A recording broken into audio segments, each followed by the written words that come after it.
আরে celebrity TikToker Dipu ভাই না ওইটা? আরে টিকটকের টুকাই সেলিব্রিটি দীপু ভাই আইছে।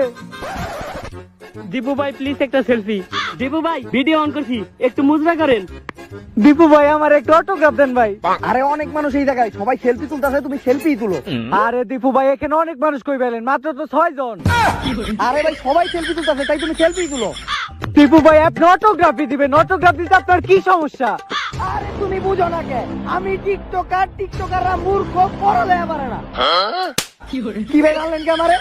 আবার কথা কর ভাই মারেন কে আমারে? আবার কথা কর। আমার মারেন কে? আমি কি করছি? আমারে মারেন কে? আব্বা, সকাল কয়টা বাজে? ঘুম থেকে কি উঠবো তোর বাপে? আব্বা আপনি তো ঘুম থেকে উঠছেনি। বাপের লগে মস্করা করো। আব্বা সকাল সকাল একটা স্বপ্ন দেখতেছিলাম, কত সুন্দর স্বপ্ন, যে আমি টিকটকে অনেক বড় সেলিব্রিটি হয়ে গেছি। তারপর আমি দিয়াবাড়ি গেছি, আমারে দেখতে অনেক ফ্যান আইছে। হ, আর তখনই তোরে 4-5 জন চড়াইছে। আব্বা আপনি জানলেন কেমনে? এই একটু আগে খবরে দেখলাম যে দিয়াবাড়ি যে এক সেলিব্রিটি টিকটকার, দেখতে চুরের মতো, নাম দিছে প্রিন্স। প্রিন্স আব্বা প্রিন্স মুমিনুল। হ হ হ, এই কি হইছে আব্বা? আমি তার বিগ ফ্যান। মাইর খাইছে। আর তুই এত সুন্দর বিছনা থেকে নিচে ঘুমাইতেছিস কে? আব্বা আমি একজন টিকটকার, বিছানায় তো সাধারণ মানুষ ঘুমায়, আমি যা করি সবই ইউনিক। তোর মারে কইছিলাম সময় মতো তোরে পোলিও টিকাটা খাওয়াই নিতে, নইলে আজকে এই দিনটা দেখতে হইতো না। তোর জন্ম সময় তুই ছেলেকে একটা মূল্যবান অঙ্গ ছাড়া জন্ম নিছিলি। অনেকে আমার অনেক কথা কইছে, তাতে আমার কোনো দুঃখ লাগে নাই। যতটা দুঃখ লাগে তুই বড় হওয়ার পরে এই টিকটক করাতে।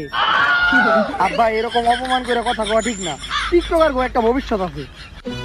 তুই আমার এই হাতের সিপাই টাকা। কই আব্বা, কিছুই তো দেখা যায় না, অন্ধকার।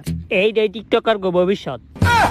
আর তুই এখনো ঘুম থেকে উঠোস না কে? উইটা কি করবো আব্বা, এখনো তো সকালই হয় নাই। হ, সময় তো তোকে টিকটকার গল গিয়ে স্লো মোশনে চলে। দুপুর 12টা বাজে। দুপুর 12টা বাজে, তাড়াতাড়ি রেডি হয়ে যাইতে হইব, আমার তো আবার একটা ইম্পর্টেন্ট কাজ আছে।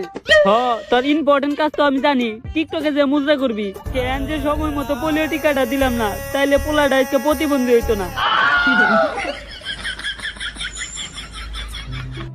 আম্মা পেস্ট কই?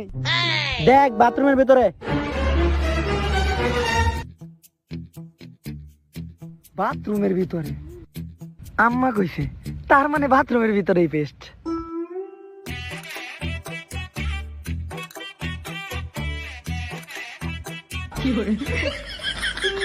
খারাপ না আম্মা, এই নতুন পেস্টটা কিন্তু খারাপ না। সমস্যা হইলো ফ্লেভার নোনতা নোনতা, আর গন্ধটা বেশি ভালো না। তুই এটা কি দিয়ে দাঁত মাজছস? কেন পেস্ট? এটা তুই কই পাইলি? আরে তুমি না কইলা পেস্ট বাথরুমের ভিতরে? আরে প্রতিবন্ধী টিকটকার, বাথরুমের ভিতরে দিয়ে আমি বুঝাইছি যে পেস্ট বাথরুমের ভিতরে। তাহলে আম্মা আমি যে দাঁত মাজতাছি এইটা কি? প্রতিটা টিকটকের মাথায় যাতা হ্যাঁ কি? গু।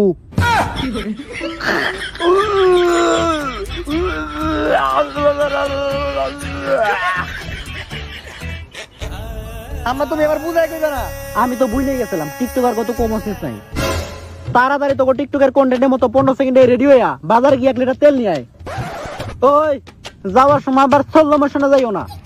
আগের বারও শোনাতে পাঠাইছিলাম, স্লো মোশনে গেছিলি, 1 মাস পরে বাড়িতে ফিরছস।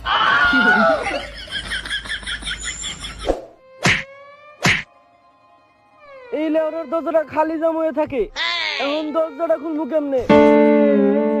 দীপু ভাই, তবা তবা, টিকটকে কি নাম দিল?